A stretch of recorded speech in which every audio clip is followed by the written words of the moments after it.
Assalamualaikum warahmatullahi wabarakatuh. Halo teman-teman semua, bagaimana kabar kalian semua nih? Semoga kalian dalam keadaan sehat ya. Ada sebuah pepatah mengatakan bahwa tak kenal maka tak sayang. Jadi, izin memperkenalkan diri, saya Rizky Dia Anggraini, mahasiswi Politeknik Pembangunan Pertanian Yogyakarta Magelang dari kelas 4AH2. Pada kesempatan kali ini, saya akan memaparkan materi tentang perencanaan keuangan.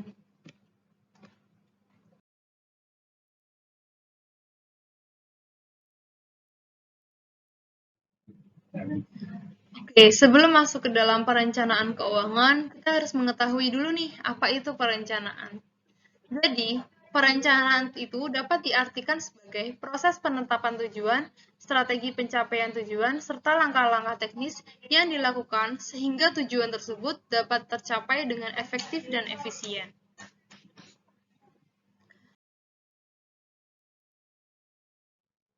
Masuk ke dalam pengertian perencanaan keuangan, pengertian perencanaan keuangan sendiri adalah proses merencanakan atau membuat rancangan keuangan terkait dengan kebutuhan dana, pengadaan dana, penggunaan dana, dan metode analisis laporan keuangan yang akan digunakan dalam suatu organisasi. Menurut Financial Planning Standard Board Indonesia, perencanaan keuangan dapat diartikan sebagai proses mencapai tujuan hidup seseorang melalui manajemen keuangan secara integrasi dan terencana.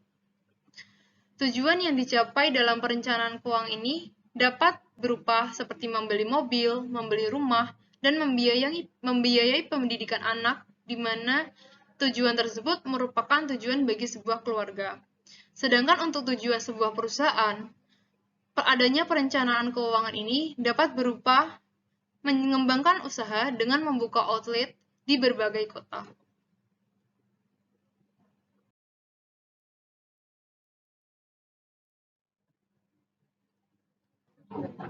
Mengapa perencanaan keuangan itu penting? Perencanaan keuangan itu penting karena memastikan ketersediaan dana yang memadai bagi suatu perusahaan. Yang kedua yaitu membantu dalam memastikan keseimbangan yang wajar antara pendapatan dan pengeluaran. Yang ketiga yaitu membantu dalam membuat program pertumbuhan yang membantu kelangsungan hidup perusahaan dalam jangka panjang. Dan yang terakhir adalah menciptakan sistem evaluasi dan revisi atas kemajuan keuangan.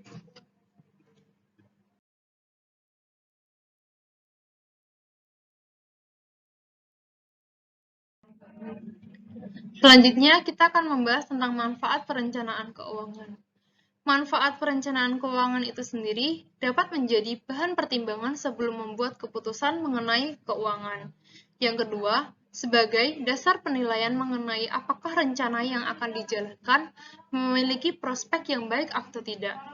Dan yang ketiga adalah sebagai standar mengenai kinerja keuangan di masa yang akan datang.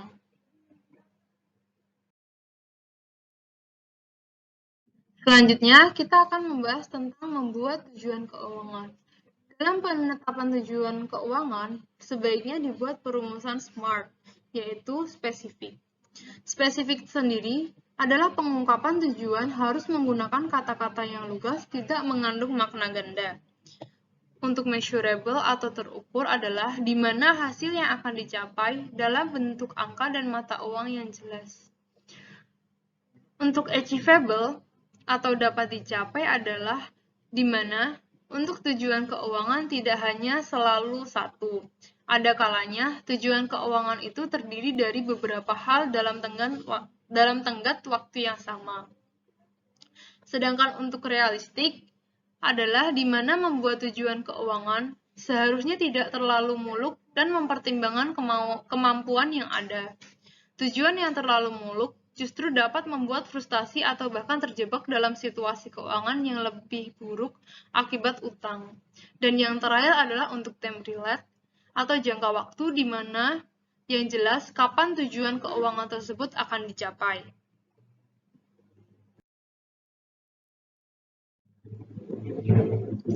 Selanjutnya adalah jenis-jenis perencanaan keuangan.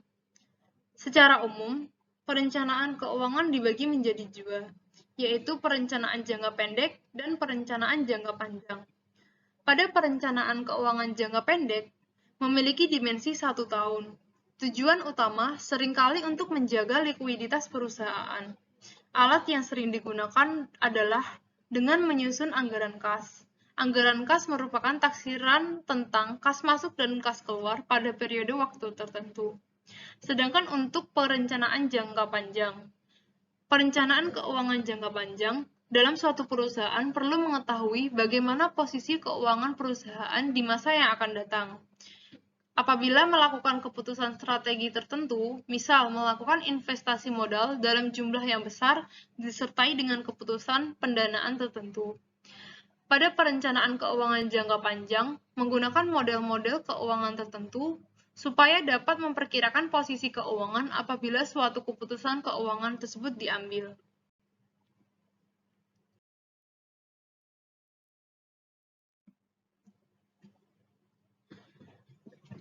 Selanjutnya adalah sekuensial perencanaan keuangan. Sekuensial perencanaan keuangan ini dibagi menjadi 4. Yang pertama yaitu pengeluaran, pendapatan, tabungan, dan investasi.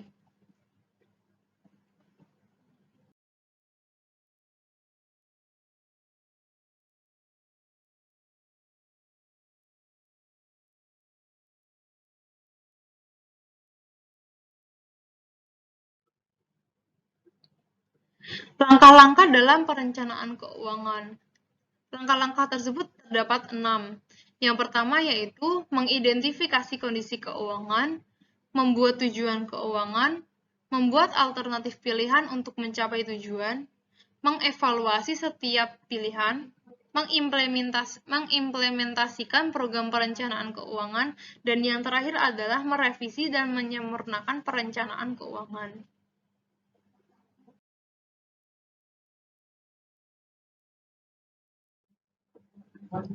Dasar-dasar membuat model perencanaan keuangan. Dasar dalam membuat model perencanaan keuangan yang pertama yaitu proyeksi penjualan. Karena keluar masuknya kas banyak yang secara langsung tergantung tingkat penjualan, yang sering diperkirakan dengan menggunakan tingkat pertumbuhan penjualan. Yang kedua yaitu hubungan antara perkiraan neraca dan laba rugi. Dan yang ketiga adalah asumsi-asumsi ekonomi.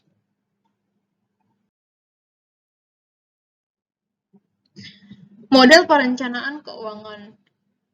Pada model perencanaan keuangan ini terdapat 6 model. Yang pertama yaitu ramalan penjualan.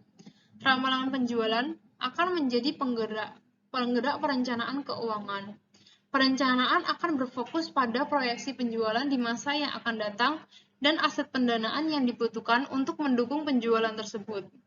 Seringkali, ramalan penjualan akan diberikan dalam bentuk tingkat pertumbuhan dalam penjualan dan bukannya dalam satu angka penjualan yang eksplisit. Yang kedua yaitu laporan proforma. Laporan proforma ini adalah sebuah rencana keuangan yang memiliki ramalan neraca, laporan laba rugi, dan laporan kas. Proforma secara harfiah dapat diartikan sebagai dalam bentuk. Dalam hal ini, laporan keuangan adalah bentuk yang kita gunakan untuk membuat laporan berdasarkan proyeksi dari hal-hal penting, seperti penjualan. Proforma sendiri adalah output dari model perencanaan keuangan. Model yang ketiga yaitu persyaratan aset. Suatu rencana keuangan akan menguraikan proyeksi belanja modal. Minimal, proyeksi neraca akan memuat perubahan-perubahan dalam total aset tetap dan modal kerja bersih. Perubahan ini secara efektif merupakan total anggaran modal perusahaan. Oleh sebab itu, usulan belanja modal di area-area yang berlainan harus direkonsiliasikan dengan kenaikan secara keseluruhan yang termuat di dalam rencana jangka panjang. Model yang keempat yaitu persyaratan keuangan. Rencana keuangan akan memuat tentang suatu bagian ketentuan pendanaan yang dibutuhkan. Rencana keuangan perusahaan harus mempertimbangkan jenis-jenis sekuritas apa yang akan dijual dan metode apa yang akan digunakan. Selanjutnya yaitu penyeimbang atau plug. Setelah perusahaan memiliki ramalan penjualan dan estimasi mengenai aset, dibutuhkan sejumlah pendanaan baru karena proyeksi total aset akan melebihi proyeksi total kewajiban dan ekuitas, atau neraca akan tidak seimbang. Karena pendanaan baru mungkin dibutuhkan untuk mencapai seluruh proyeksi belanja modal, maka akan dipilih satu variabel penyeimbang keuangan. Penyeimbang ini adalah sumber pendanaan eksternal khusus yang dibutuhkan untuk mengatasi setiap kekurangan atau kelebihan dalam pendanaan dan karenanya akan menyeimbangkan neraca kembali. Dan yang terakhir adalah asumsi-asumsi perekonomian.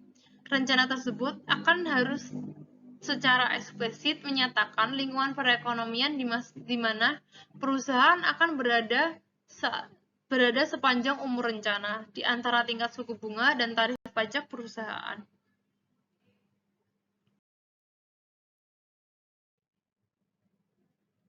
Keterbatasan perencanaan keuangan. Dalam keterbatasan perencanaan keuangan ini, angka-angka yang diprediksi yang terdapat di dalam perencanaan keuangan memiliki tingkat keakuratan yang relatif tergantung dari asumsi yang dipakai, ketersediaan data yang mendukung dan kondisi makroekonomi yang terjadi, sehingga hasil dari perencanaan keuangan hanya dapat dijadikan sebagai dasar pertimbangan dan tidak bisa digunakan sebagai acuan dalam operasional perusahaan.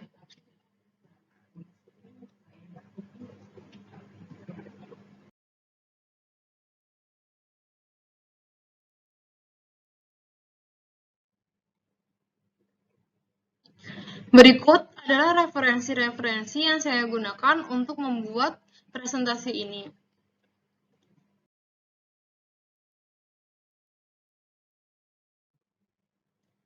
Terima kasih atas perhatiannya. Semoga teman-teman semua dapat memahami apa yang saya sampaikan dalam materi ini. Terima kasih. Wassalamualaikum warahmatullahi wabarakatuh.